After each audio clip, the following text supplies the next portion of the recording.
Things are getting more interesting and heated in Beyond the Bar, as the Reaper, Sukun mentor, comes back to Yullim. Heads are bound to roll as she implements change. What's more, it looks like we'll see Sukun's jealous side in the next episode. Sukun finally gave HyoMin his stamp of approval, by calling her an attorney after her success in court. The last episode was more of HyoMin fledging her wings as a new attorney, and Sukun mentoring her. Who else noticed that HyoMin is really putting Sukun's handkerchief to use? She really does like his smell. But then, his ex seems to be the one behind the scent. Sukun and his ex's story is a delicate one. They had obviously been in love, and from her comments, it seems she still harbors some sort of feelings for him. They had both agreed before marriage that they didn't want children, as they would rather spend time together alone. However, she conceived unintentionally, and decided to abort the baby, without discussing it with her husband, Sukun. Maybe, knowing that he'd be a good father, she'd been afraid he'd ask her to keep it, which wasn't what she wanted at that time in her life. This affected Sukun more than they both expected. I mean, see how loving they both are to their dog, and how Sukun had taken In-young's case personally.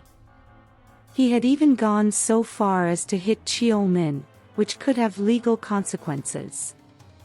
Eventually, her decision broke their marriage, as Sukun sought a divorce. Yun-ae telling Sukun that the baby would have been his, had he stayed with her, was such a low blow. She met and married their mutual friend 2 years later, after their divorce, and decided to have his baby, because she had a change of heart about the subject.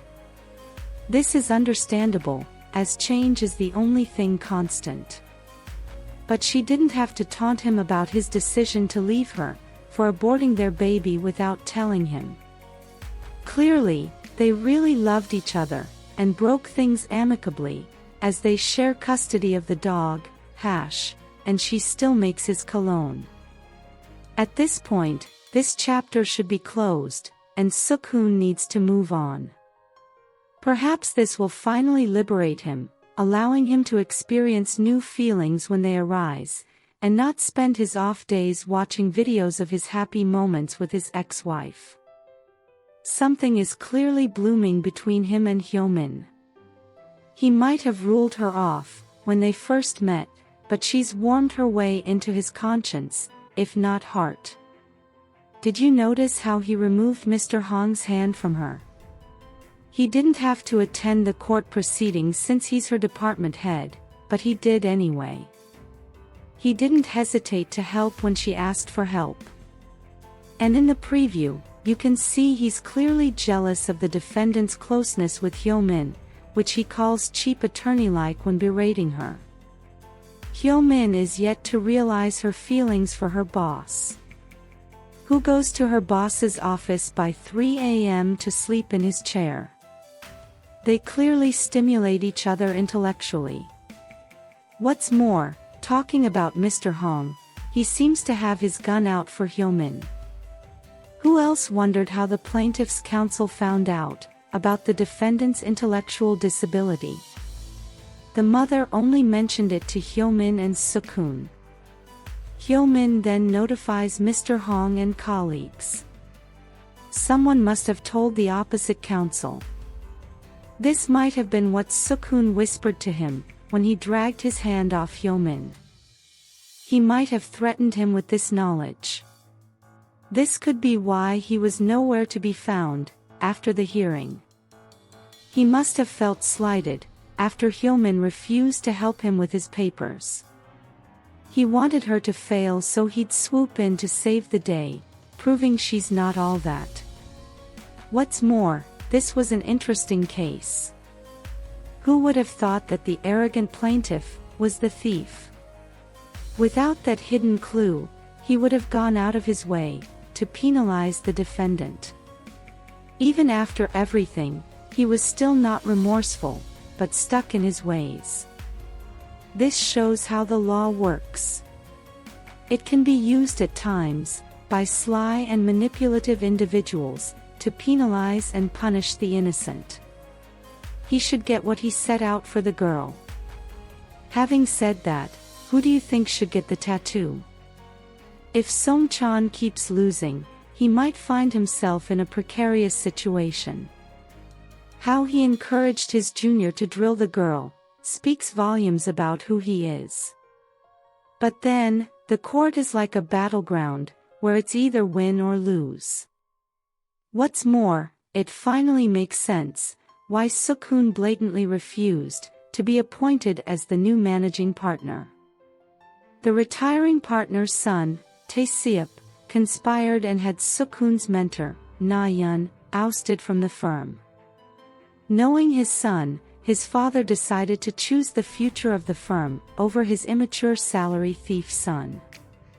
Did you notice the nod between them? It's all his doing. Meanwhile, the next case is going to be interesting and complicated. SeokHoon can be seen stating that their chances of winning the case are slim at the end of the preview. This client intends to sue her ex-boyfriend for bodily harm. HyoMin can't believe her eyes, seeing the damage done to her client's body. To win the case, they have to establish assault, as both parties had been in a relationship when the harm was done. However, this is not deterring SeokHoon or his group. What's more, they are up against a sly and manipulative defendant. He cunningly runs into HyoMin while she is out with her friends. This could be a coincidence, or someone had told him where to find her. As opposing counsel, this is likely to cause some misunderstanding, as he intentionally makes it seem like he and HyoMin have something going on. I wouldn't put this shenanigan past her ex-boyfriend, Song-chan, who might be afraid of facing her again in court. What's interesting is SeokHoon's reaction to their closeness. He goes off on HyoMin, and even accuses her of acting like a cheap attorney. This shows his interest in her, as his jealousy is clear as day. Would you like a romantic relationship between SeokHoon and HyoMin? Let us know your thoughts in the comments section below. If you enjoyed this content, please give it a thumbs up, share it, subscribe, and turn on your notification bell for all things wonderfully K-drama. Thanks for watching, bye.